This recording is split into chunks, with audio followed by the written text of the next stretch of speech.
Welcome to Weill Cornell Medicine CancerCast, conversations about new developments in medicine, cancer care, and research. I'm your host, Dr. John Leonard, and today is my annual Leonard List episode, where I will be talking about the 15 most interesting lymphoma, as well as a few blood cancer-related abstracts to be presented at the 2024 American Society of Hematology annual meeting. So, what is the American Society of Hematology, or ASH? That is one of the largest, if not the largest, professional organization around blood cancers and non-malignant or non-cancerous blood disorders. It is a place where experts in this area and others interested in the field or studying in the field or doing research gather each year, typically in December. This year will be in San Diego. This is where tens of thousands of people get together. There are lots of different topics and educational sessions and other programs, as well as a lot of gatherings where people learn and work and collaborate. There are several thousand what we call abstracts or summaries of research work that are submitted in advance of the meeting. And in the few months leading up to the meeting, they are reviewed by subgroups of experts on the individual topics of focus, which they are related to. And then the most outstanding or impactful abstracts are presented at the plenary session. It's small in the number of abstracts. Generally, around 6 abstracts are presented. And really, the whole meeting comes to a halt to hear these high impact abstracts. And then there are oral sessions, probably hundreds of oral sessions focused on different topics. And there are poster sessions where, as the name implies, the authors put up a poster with their work and people browse around and look at the abstracts and can talk and discuss and ask questions. And then certain abstracts are also submitted online and reviewed online only. Over 7 years now, I have been collecting a group of abstracts that I think are impactful, interesting, thought-provoking, or really important for patients and physicians and researchers to know about. Maybe some off the beaten path sorts of abstracts that I feel like highlighting. And in the 10 days leading up to ASH on Twitter, I have counted down with one abstract per day and given you a few thoughts on those for those who follow along.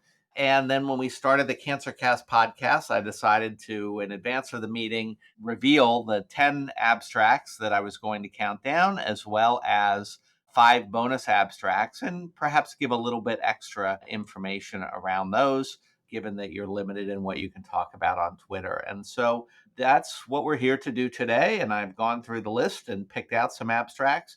I am sure that some of you who look at these or listen to this might think that I've left out some things, or maybe some of the things I've chosen are not the top of your list, and that's fine. These are just to be thought-provoking and to call attention to some areas that I think are either important, interesting, or warrant a little bit of discussion. And there's also an intent to be a little bit provocative or not so run-of-the-mill sometimes as I look at these. Why don't we get into it, and we'll start the countdown. So abstract number 10, the first of my choices, but number 10 as we count down from 10 to 1 and then go to the bonus ones, is abstract 3030, entitled Treatment and Outcomes of Stage 1 to 2 Pulmonary Malt Lymphoma, a multi-institutional observational study in Japan. Malt, or mucosa-associated lymphoid tissue, is a type of indolent lymphoma that tends to occur in mucosal surfaces, including the gastrointestinal tract, the skin, other areas where there are mucosal surfaces of the body. And one of those areas is in the lung. And in that case, it's called pulmonary malt lymphoma. These are often found when a patient has some symptoms, maybe a cough or shortness of breath, leading to a chest x-ray. Sometimes they're an incidental finding where somebody who's been a smoker or had other lung issues gets a chest x-ray. One is worried that there's a cancer of some type, and it turns out to be a malt lymphoma rather than perhaps a lung cancer. About 7% of the malt lymphomas occur in the lungs, and there are lots of different approaches and little in the way of randomized studies to say which approach is better. And so this is a large series from 31 institutes in Japan, patients identified over about 10 years or so.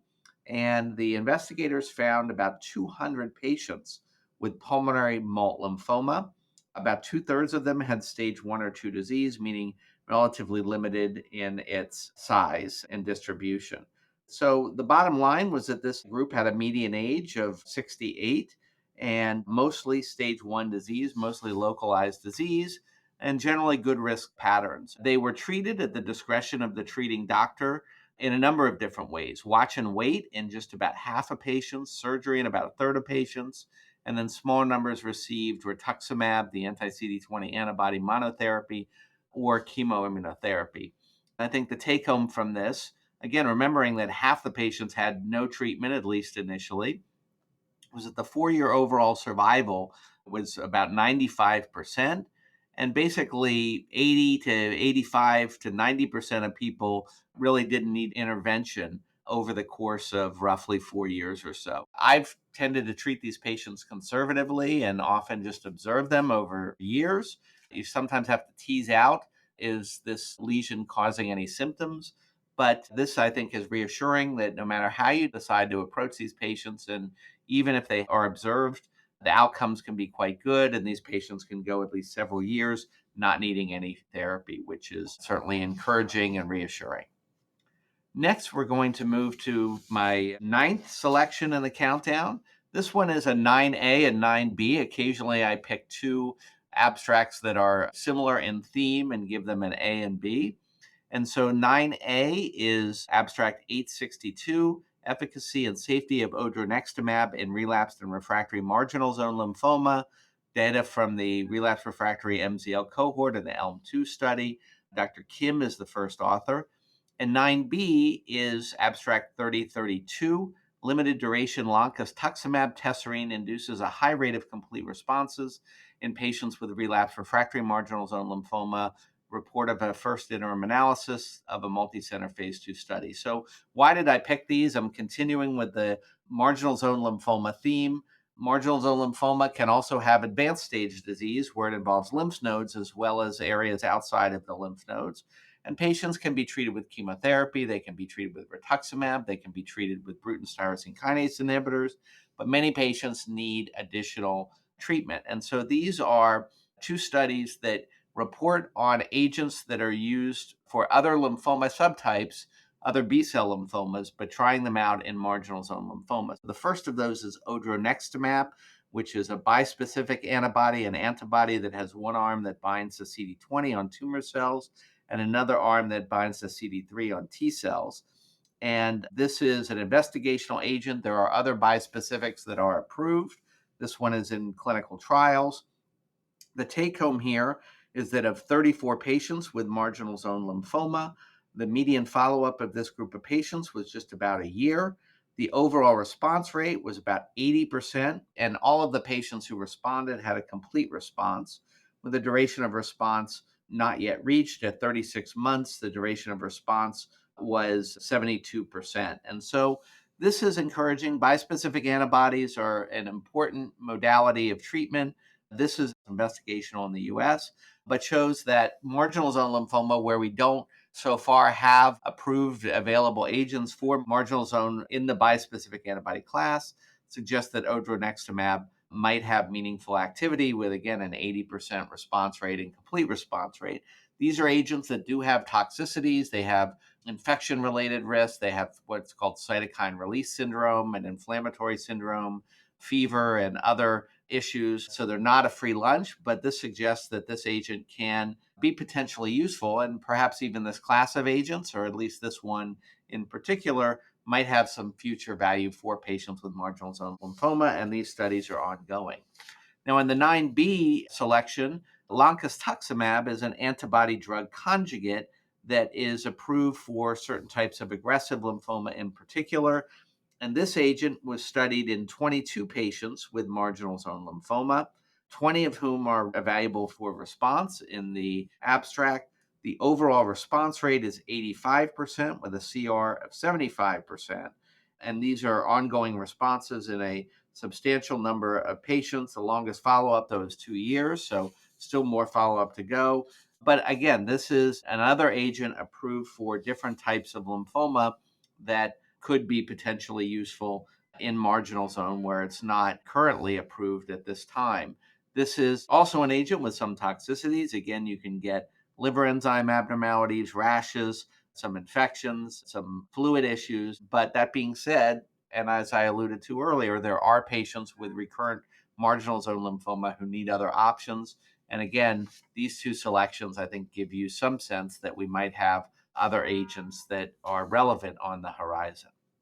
My next selection, choice 8 in the countdown, is abstract 565, ultrasensitive circulating tumor DNA MRD status predicts treatment failure and complements PET-CT throughout treatment for early and advanced stage classic Hodgkin's lymphoma. Dr. Bogelholz is the first author here. And so many of you may be familiar with the concept of circulating tumor DNA, the idea that tumor cells shed DNA that can be detected through certain assays in the blood, and that can be used in some settings to profile the DNA and therefore indirectly profile the tumor. And in other settings, levels of circulating tumor DNA might correlate with tumor burden and with relapse risk, could be used to essentially assess the quality of a treatment response, potentially predict relapse or detect a relapse if it suddenly appears in the blood. And so these are being explored in a variety of different lymphoma subtypes. They're also being explored in lots of different solid tumors. And this is an analysis of 181 patients with different stages of classical Hodgkin lymphoma. And they were treated in different ways, chemotherapy-based regimens, but also some newer regimens as well. And the takeaway here is that the circulating tumor DNA seemed to correlate with outcome at different time points. And so if patients had clearance of their circulating tumor DNA partway through the therapy, that was associated with a better outcome. This is a work in progress, but this highlights the idea that this may be a marker to use to help guide following patients, but also potentially guide therapies. In Hodgkin lymphoma, we have used interim PET scans partway through therapy to either escalate or de-escalate therapy based on how the PET scan reflected a tumor response. But those are not perfect tests and still need room for improvement. So we and others are exploring the potential of using ctDNA in Hodgkin lymphoma. We have newer regimens that recently demonstrated benefit in upfront Hodgkin lymphoma, including immune checkpoint inhibitors such as nivolumab. And that's become a recent, I would say, soon to be, if not already, standard of care for advanced stage Hodgkin lymphoma patients. And as we think about questions of can we further de-escalate therapy, give patients less treatment if they're going to do well, or different or more treatment if they're less likely to do well, ctDNA is something that I think has some potential and will be included in many of our clinical trials in the future in different lymphoma settings. Continuing the countdown, going to the 7th selection. This is a 7A and 7B. 7A is abstract 3749, subsequent primary malignancies in patients with indolent non-Hodgkin lymphoma receiving frontline bendamustine rituximab therapy. And choice 7B, abstract 3009, impact of prior bendamustine exposure on bispecific antibody treatment outcomes in patients with relapsed and refractory follicular lymphoma. So the first author on second primary malignancies or subsequent primary malignancies is Dr. Davies. This is a retrospective analysis of a population of patients in Ontario, Canada, over 6,000 patients who received therapy for their indolent lymphoma. Some of them received additional therapy in addition to bendamustine, and these included radiation, autologous and allogeneic stem cell transplant. So this is confounded a little bit because patients had a number of therapies of different types. And the question here was really focused on patients who got bendamustine-based therapy as frontline or relapse to look at, did they get other cancers? What were the rates and when did they happen? About 15% of patients got second primary cancers with a median time to diagnosis of 2.36 years. These included lung cancers and blood cancers and other cancers. How much the bendamustine had to contribute to this, I think, is an important issue. These are patients that had a risk of getting one cancer to begin with, and therefore may have had risk associations of getting other cancers just by the fact that they had lymphoma, as well as the treatment and other factors that might have contributed to this. The takeaway here is not that one regimen or another is better as far as reducing that risk. To me, the takeaway here is that patients need to be monitored for other cancer. And I think that that is a really important issue for all lymphoma patients. You have to think about lung cancers and GI cancers and monitor for blood cancers, breast cancer, et cetera. And so to me, the takeaway actionable item here is really just to make sure that patients are followed and get the appropriate cancer related screenings because they are at risk for other cancers. The other things that the authors throw out there is that perhaps less therapy, if we could reduce doses or numbers of cycles of bendamustine, might offer some value. And I think that's an interesting idea, but one that needs to be studied further. So the main thing is if you've had lymphoma and you have bendamustine or other chemotherapies, you need to be monitored for other cancers. 7B looks at an important practical issue that's come up recently, and that is, again, we alluded to bispecific antibody therapies for follicular and other indolent lymphomas. Bendamustine is commonly used. We have approved bispecific antibodies for follicular lymphoma, in particular, mosunetuzumab and epcoritamab. And there have been some thoughts that in these T cell engaging therapies, as well as with CAR T cells that rely on strong T cells, that drugs that interfere with T cell function or deplete T cells might be problematic in their effectiveness. And so this is a study that looked at patients who had received prior bendamustine, which can affect T cells, and looked at the impact of whether or not that prior bendamustine seemed to affect the efficacy of the bispecific antibody. This is a hard thing to look at because there are various confounders. These patients may have received other treatments as well. The time from the bendamustine or the other treatments to when the bispecific antibody would be given is an important issue.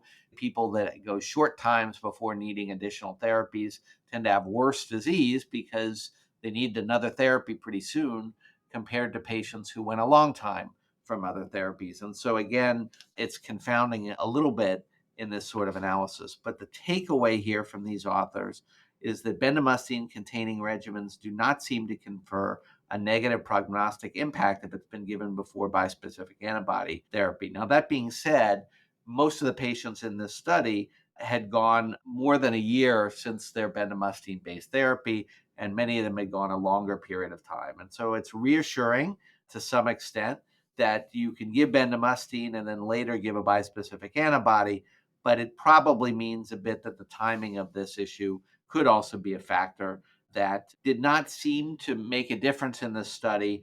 But again, it was a relatively small number of patients that had a relatively short time interval. And so more there, but I think the practical aspect of this is that if you have follicular lymphoma and you are going to get bendamustine-based therapy or going to use bendamustine-based therapy, and you're worried about giving a bispecific antibody later, you're probably going to be okay because the time to which that patient is likely to need that bispecific antibody is probably several years later in most cases. And therefore, if in fact there was an impact on T cells, it seems to be perhaps mitigated by the time difference here. More work to come, but reassuring at least at this point. Next in the countdown is number 6. This is abstract 572, interim analysis data from the multi-center retrospective observational study of effectiveness, safety, and treatment status of tirabrutinib in 161 Japanese patients with relapsed or refractory primary CNS lymphoma. Primary CNS lymphoma is typically an aggressive B-cell lymphoma developing in the brain. And if it relapses, can be challenging to treat. It's often treated with combination chemotherapy, sometimes autologous stem cell transplant. Tirabrutinib is an oral Bruton's tyrosine kinase inhibitor, was approved in Japan to treat patients with primary CNS lymphoma. And this is a larger analysis of 161 patients from 51 centers in Japan with recurrent primary CNS lymphoma to get more data. And this group of patients had a median age of 70. They had the usual patterns of primary CNS lymphoma, I would say, had been treated with the usual things. And the bottom line is that in this oral drug, the overall response rate and complete response rate were about 77% overall response rate, 55% complete response rate, and duration of response being about a year.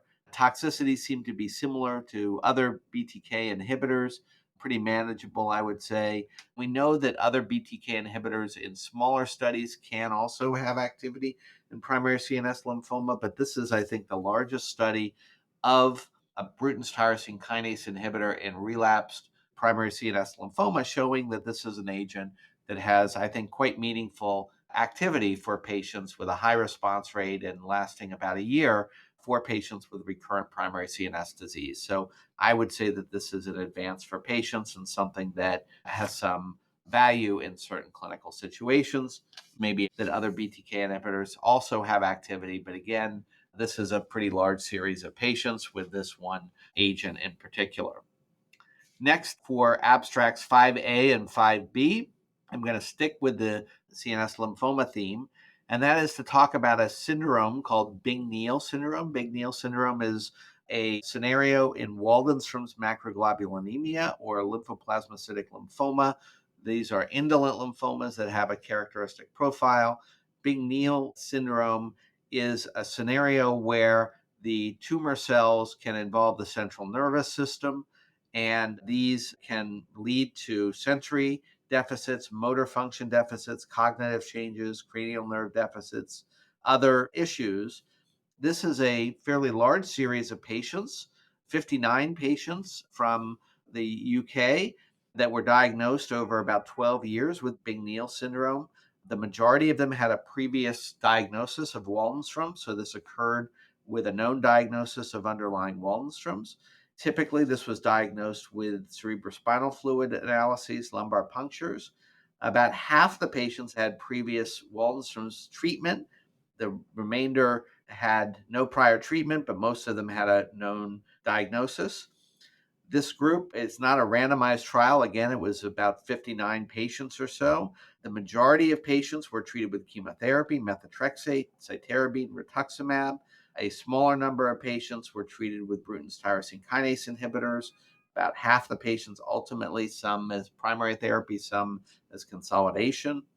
And the takeaway here is that the median overall survival was generally pretty good, with 3-year rates being 93% and progression-free survival, however, being shorter. But the bottom line was that methotrexate-based therapy was commonly used in this group of patients. Bing-Neal syndrome is a little bit of a moving target. I think we're still sorting out what to treat these patients with. Again, in this series, chemotherapy was commonly used, and then Bruton's tyrosine kinase inhibitors were used.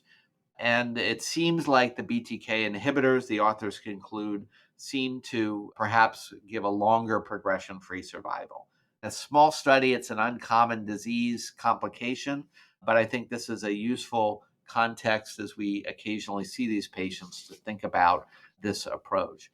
Now, 5B gets more specifically at treatment. This is abstract 1642. Zanubrutinib is effective in the treatment of patients with Waldenstrom's macroglobulinemia and Bing-Neal syndrome. And this is a retrospective study of 11 patients from 10 Spanish centers and highlights a fairly typical presentation of this entity. Interestingly, about half of these patients, it was their initial presenting feature, half had a known diagnosis. 9 of the 11 patients had zanubrutinib, the Bruton's tyrosine kinase inhibitor, as the first-line therapy. The others had it as a later therapy. The takeaway here was that the overall survival was reasonably good with these patients, going out at least a year or so. Again, there's not a ton of follow-up, but about 80% of patients were alive in the ballpark of close to a year. And the overall response rate was about 75% or so. And so this suggests that the BTK inhibitors may be useful therapy for primary or relapsed Waldenstrom's in the setting of having Bing-Neal syndrome. And so small study, but it's something to suggest that this may be a useful treatment. Now we'll move to abstract number 4. This is abstract 1667. The first author is Dr. Kuzmarski. It's entitled Potential Delayed Immune-Related Adverse Events in Patients Treated with Frontline Pembrolizumab and AVD for Classic Hodgkin Lymphoma. As we alluded to, the combination of chemotherapy and immune checkpoint inhibitors are being used more and more in classical Hodgkin lymphoma. Nivolumab, another checkpoint inhibitor, has been combined with AVD in a randomized trial showing a clear benefit, and I think will be used more and more, at least at advanced stage and possibly also earlier stage Hodgkin lymphoma. And what this study did was looked at 50 patients in an investigator-initiated clinical trial of pembrolizumab plus AVD. And the important takeaway here was that 9 of the 50 patients, or 18%, experienced a potential delayed immune related adverse event. These were predominantly grade 1, but 2 of them were grade 4. The majority of these adverse events were endocrinopathies, with 4 cases of hypothyroidism, 2 of hyperthyroidism, 1 case of adrenal insufficiency. And there were also a handful of other things, including pneumonitis, arthritis, and uveitis. It'll be interesting to see the larger studies with more follow-up, but in this reasonably carefully analyzed small, essentially single institution study, about 20% of the patients had distinct delayed adverse events, and the median onset of these was 163 days after completing therapies. If I do my math right, we're going out 5 or 6 months after completion of the therapy. And so we're commonly looking for these adverse events while we're treating the patients.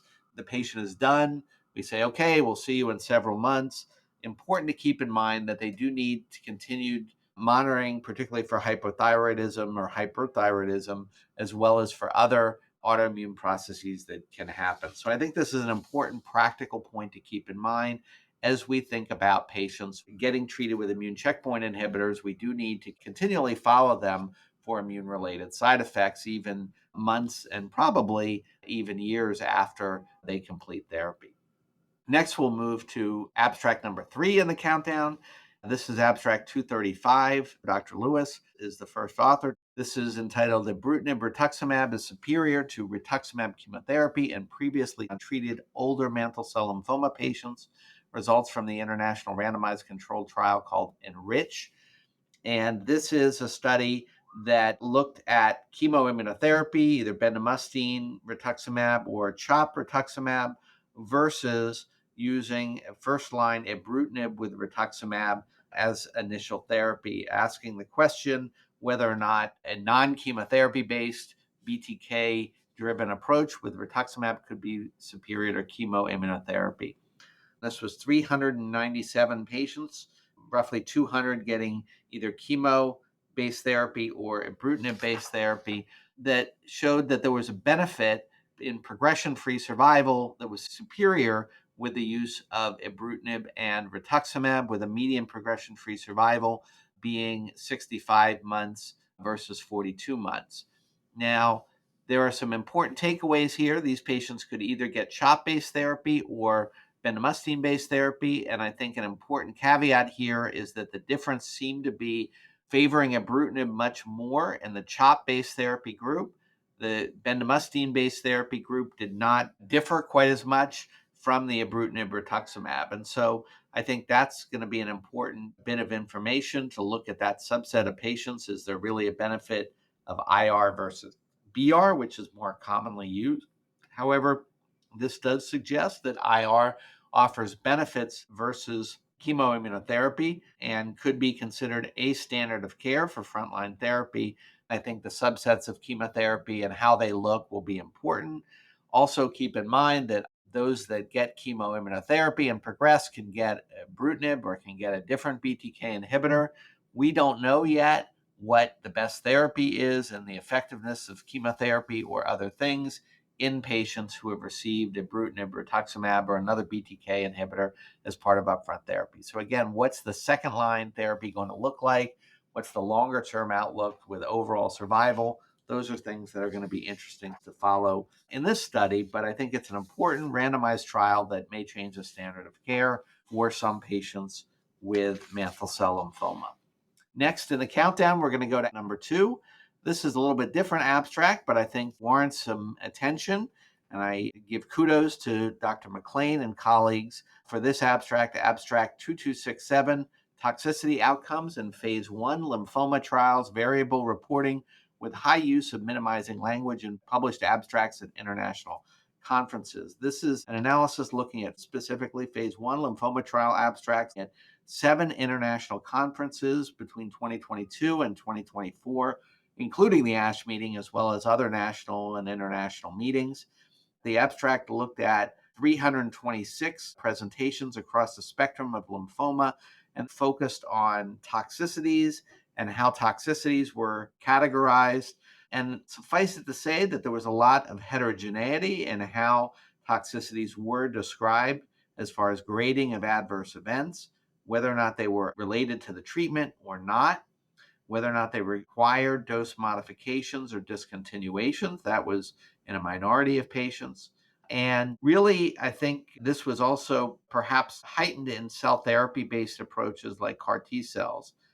The other interesting thing that a number of us have noticed is that the concluding remarks often described the regimen as tolerable or safe or manageable or acceptable. And this highlights, I think, the imprecision of this term. What are the definitions of this? It's in the eye of the beholder. I probably have been guilty of this at one point or another, or maybe more points along the way. We often are not precise enough in our discussions and descriptions of toxicities and in the tolerability or toxicity of a regimen. And I think this highlights that we need better communication, better transparency, as the authors state, and I think more precision. What is something that is tolerable or manageable is really, as I said, in the eye of the beholder, and probably a judgment that needs some sort of basis for it, some data behind it, some quantifiable rather than qualitative nature that can really put this into context so that patients and physicians and families can really understand, is this a regimen that I want to take or that I would be okay taking, rather than just these broad brushes. So I give kudos to the authors to highlighting this issue, and hopefully we can make some progress around this going forward. Finally, the number 1 cited abstract for this year's Leonard List at ASH 2024 is led by Dr. Casulo and colleagues. This is abstract 1652, outcomes in early relapse of follicular lymphoma versus early histologic transformation following first-line immunochemotherapy in follicular lymphoma. Dr. Casulo and colleagues established that patients who progress within 2 years or have POD24 of their initial treatment have a less favorable outcome of follicular lymphoma and are at higher risk of dying of their follicular lymphoma. However, it's been pointed out that transformation to an aggressive subtype is a major driver of these less favorable outcomes for the population as a whole. It turns out that a subset of patients with POD24 and histologic transformation exists, but some of the patients that progress early do not have histologic transformation. And so this is an analysis of 1,100 patients, about 300 of which had POD24, and it focuses on the issue of the group of patients that had either biopsy-proven follicular lymphoma, no biopsy, or an uncertain biopsy, or the 20% of these 20% who had biopsy-proven histologic transformation. And the takeaway here is that those patients who had an early relapse are a heterogeneous group, but the group of patients do significantly less well if they have histologic transformation. That's a group that needs further analysis. And then the other group, those that progress within 24 months but do not have histologic transformation, are a group that really are intermediate. But I think this abstract, and I think it'll be interesting to see the details of the presentation, really highlights the fact that POD24, which commonly gets reported on and cited, is really a heterogeneous group, and probably the devil's in the details as to what we expect out of these patients. Histologic transformation will be a big driver of that, and the presence or absence of that, I think, probably puts patients in at least 2 different categories. And again, this data will give more details with the idea that the POD24 group that relapsed with follicular lymphoma, perhaps an intermediate group, compared to the POD24 group that has transformation. And that's a group that really is the biggest group that has an unmet need and further need for interventions and new strategies. All right, we've counted down the 10 Leonard List selections for ASH 2024. I'm now going to give you a few bonus rapid selections. Thank you for joining the podcast and getting a little more detail. And so for your extra time and effort and interest in this, we're going to give you 5 bonuses. So the first bonus, number 1, is abstract 4406, real world first line treatment strategies and outcomes in TP53 mutated and unmutated mantle cell lymphoma. This is Dr. Wang and colleagues looking at a large group of mantle cell lymphoma patients, 645 patients. And this study focused on prognostic issues, and in particular, a smaller subgroup of patients that has P53 mutations. We know that that's a minority of patients with mantle cell lymphoma, and that is a group of patients, however, that has a less favorable outcome if they have mutations and does less well with chemotherapy. This retrospective analysis gives a lot more granularity than we had before. A lot of these data came out of smaller single-arm studies, and so this is a large study. And basically what this shows is that the outcomes are different, the overall survival is different, but that for P53 mutated patients, the outcomes are still quite meaningful. This is a group of patients that lives years, in fact, over 8 years in many cases, not as favorable as those that do not have a P53 mutation, but also not necessarily dismal, which is good news. And I think that the other thing that's important here, and the analysis looks at in more detail, is that chemoimmunotherapy and BTK inhibitors are really part of the therapy for patients with P53 mutations. But this study even calls into question a little bit the fact that you have to give a BTK inhibitor in frontline therapy for a P53 mutated patient. I think that these are interesting data, and I think there's a lot of devil in the details. And I would say from the abstract, I'm not personally quite sure what to do with this. But clearly, I think one of the things that comes out of this is that given newer therapies, particularly BTK inhibitors and other approaches, we are having better outcomes for patients with mantle cell lymphoma, both those without P53 mutations and those with P53 mutations. So I think that this reiterates that P53 mutations matter, but also gives a little bit of hope that we are making progress for this group of patients. And I think document some of that progress, even though there's more work to do. This is one that I'm looking forward to more detail on to see if there's anything here when it's presented that gives more details as to how we should consider treating these patient populations. So I'd encourage you to learn more about that. At this time, I just have the abstract, but I think that's an abstract I'm going to be paying attention to in follow-up. All right, bonus 2A and 2B relates to the Pulmonary study. This is a study that is known to many of you, I'm sure, that for many patients has altered the therapy for diffuse large B-cell lymphoma. The Pulmonary study is a study that looked at R-CHOP versus substituting polatuzumab, the antibody drug conjugate against CD79B, for vincristine and R-CHOP. It was a randomized trial. And that study has been presented in the New England Journal of Medicine and elsewhere, showed a progression-free survival benefit, but not an overall survival benefit to the substitution of polatuzumab for vincristine. So Pola-R-CHP has been now widely used for a number of patients as upfront therapy with diffuse large B-cell lymphoma. So abstract 469, the 5-year analysis of the Pulmonary study, is led by Dr. Saul and colleagues. And again, to remind you, this is a large study. It's been presented, but basically includes a global intent to treat population, over 800 patients treated with each of Pola-R-CHP and R-CHOP. The 5-year progression-free survival was 64% versus 59%, so with more follow-up. And the overall survival is quite similar. There was a numeric difference between the two arms, but not a statistically significant difference. And so at the end of the day, I think that this is reassuring that the outcomes are holding up. I would say that there is a PFS benefit difference, but no overall survival difference, probably because we have additional treatments for relapsed large cell lymphoma, which have some degree of effectiveness. And so I would encourage you to take a look at this, mainly because of the fact that this is a regimen that is now very commonly used in practice. And so it's good to have additional 5 years follow-up data. The bonus to be here is abstract 652. I would call my companion to this, and this is the predictive value of cell of origin subtype by Hans algorithm in 718 patients with large cell lymphoma receiving polatuzumab vedotin. Dr. Cliff and colleagues generated this abstract. This is important because the initial Polaric study suggested in a subgroup analysis that the non-germinal center or activated B cell subtype of diffuse large B cell lymphoma seemed to do better with polatuzumab swapped in for vincristine, but that in the germinal center subtype, the difference seemed to be less pronounced. This is a retrospective multi-center observational study of a large number of patients, over 700 patients who received this regimen.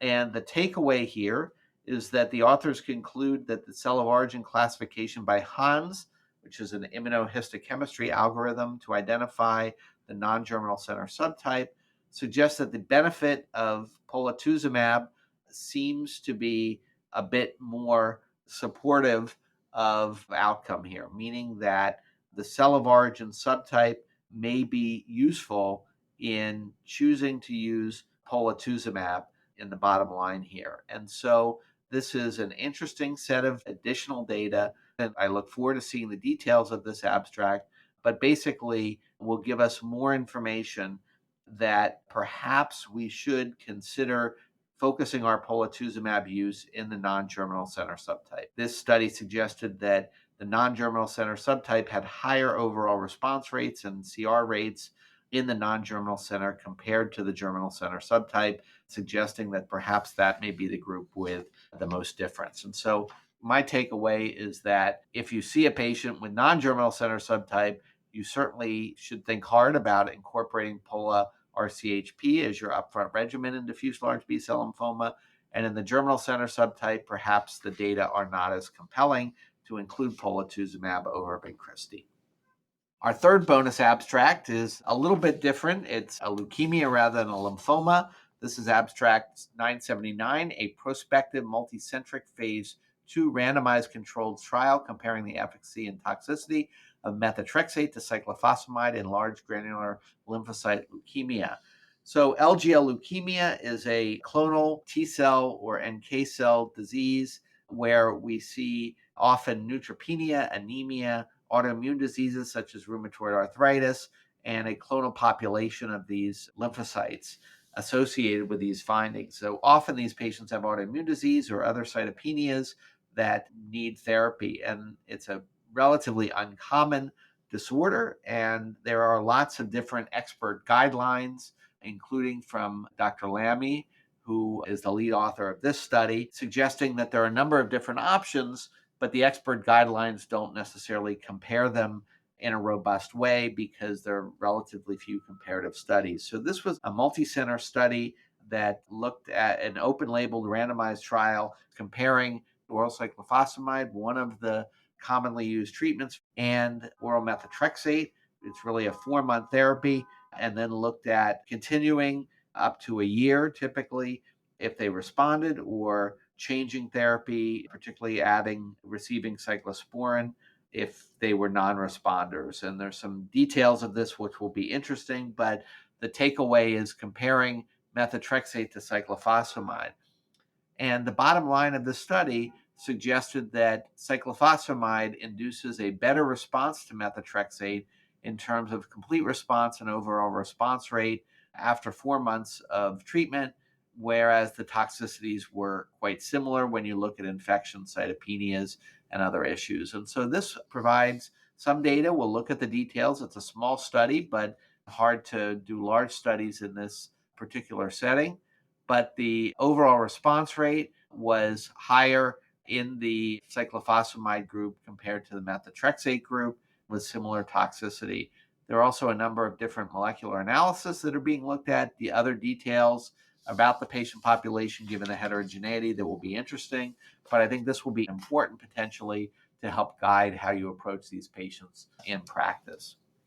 Next, bonus abstract number 4 is abstract 782, entitled Travel Burden and Travel Costs of Bispecific Antibodies in Patients with Relapsed and Refractory Diffuse Large B-cell Lymphoma and Relapsed and Refractory Follicular Lymphoma, led by Dr. Huntington.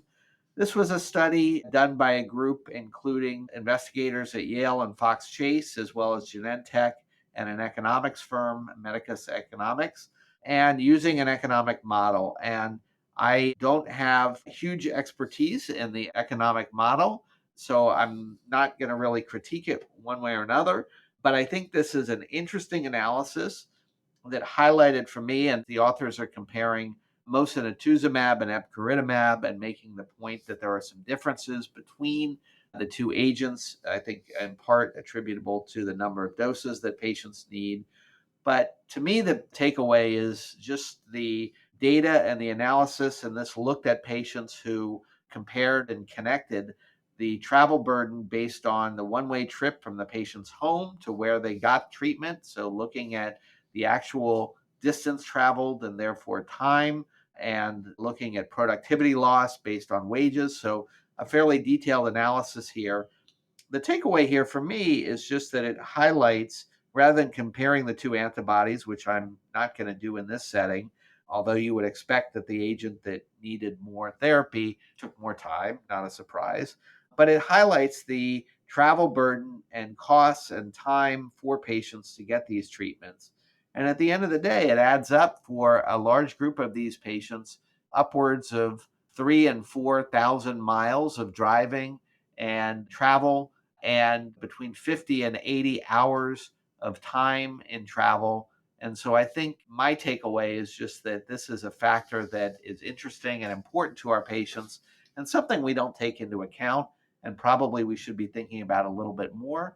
Taking 50 or 80 hours or longer out of work or other things you have to do if you're a family member or a patient, and the cost of $2,000 and $3,000 in some cases for patients to travel. This is a burden of care that we don't always think about in our practice and probably should be paying some attention to. Finally, the last bonus abstract here for you in the Leonard List for ASH 2024, bonus 5, is abstract 571, entitled Prognostication and Treatment-Related Outcomes in Secondary CNS Involvement of Large Cell Lymphoma, led by Dr. Alderuccio.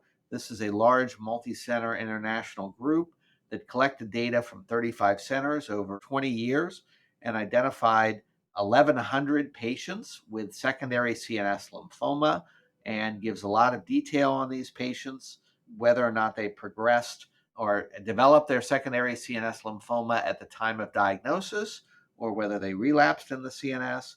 This gives some interesting data around median progression-free and overall survival. It seems like the patients who had secondary CNS lymphoma and presented with it did better than those who relapsed with it. So I think, to me, that might give a message that we should be looking for it a little bit more, at least in high-risk patients, and dealing with it up front rather than at relapse.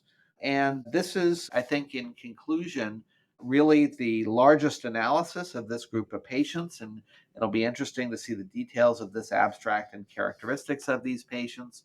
It also suggests that patients who got autologous stem cell transplant as consolidation associated with better outcomes, both if it was de novo or a relapse disease. That's in some ways not a surprise, because these patients had chemo-responsive disease, could get to a transplant, and were fitter, so you would expect that they did better. But I think this is a very large international multi-center series of these patients that provides some interesting data that characterizes this group of patients and may be useful as we think about how to approach them in the future. Now, as we have newer agents, as we talked about BTK inhibitors for certain CNS-involved lymphomas, as we think about CAR T cells and bispecifics, I think these will be interesting data and interesting scenarios to see, can we further improve outcomes for this group of patients using some of the new tools we have. So that brings us to the end of this session. Thank you for hanging in there and listening to the 2024 ASH Leonard List. I think, as you can see, there are going to be lots of data. There were a number of other abstracts that I thought about and didn't choose. There's even a plenary session abstract relating to improving CAR T cell therapy in lymphoma, which I think will be very interesting to see and hear what people think about that. A lot happening, a lot to be encouraged about for patients, and I'm really looking forward to ASH 2024. These are, I think, a number of studies that clearly impact the field, may impact therapy, and as always, we come away from ASH and the abstracts and presentations we see with new ideas for research directions, as well as opportunities to help patients that we see in our practice. So thank you so much for joining us for this episode. I want to invite you to download, subscribe, rate, and review CancerCast on Apple Podcasts, Spotify, or online at weillcornell.org. We also encourage you to write to us at cancercast@med.cornell.edu with questions, comments, and topics you'd like to see us cover more in depth in the future. That's it for CancerCast, conversations about new developments in medicine, cancer care, and research. I'm Dr. John Leonard. Thanks for tuning in. All information contained in this podcast is intended for informational and educational purposes. The information is not intended nor suited to be a replacement or substitute for professional medical treatment or for professional medical advice relative to a specific medical question or condition. We urge you to always seek the advice of your physician or medical professional with respect to your medical condition or questions. Weill Cornell Medicine makes no warranty, guarantee, or representation as to the accuracy or sufficiency of the information featured in this podcast, and any reliance on such information is done at your own risk. Participants may have consulting, equity, board membership, or other relationships with pharmaceutical, biotech, or device companies unrelated to their role in this podcast. No payments have been made by any company to endorse any treatments, devices, or procedures, and Weill Cornell Medicine does not endorse, approve, or recommend any product, service, or entity mentioned in this podcast. Opinions expressed in this podcast are those of the speaker and do not represent the perspectives of Weill Cornell Medicine as an institution.